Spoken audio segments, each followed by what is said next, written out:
যশোর বিজ্ঞান ও প্রযুক্তি বিশ্ববিদ্যালয়ের সাবেক উপাচার্য অধ্যাপক ডক্টর আব্দুস সাত্তারকে দুর্নীতির মামলায় কারাগারে পাঠিয়েছেন আদালত। সোমবার যশোর জেলা ও দায়রা জজ আদালতে আত্মসমর্পণ করে জামিন চাইলে বিচারক শেখ নাজমুল আলম তার আবেদন খারিজ করে কারাগারে পাঠানোর নির্দেশ দেন।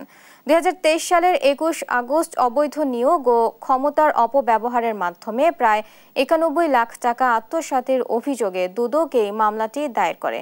মামলায় আরও অভিযুক্ত ইসলামী বিশ্ববিদ্যালয়ের সাবেক উপাচার্য ডক্টর কামাল উদ্দিন ও জবিপ্রবির উপপরিচালক আব্দুর রউফ বর্তমানে জামিনে রয়েছেন।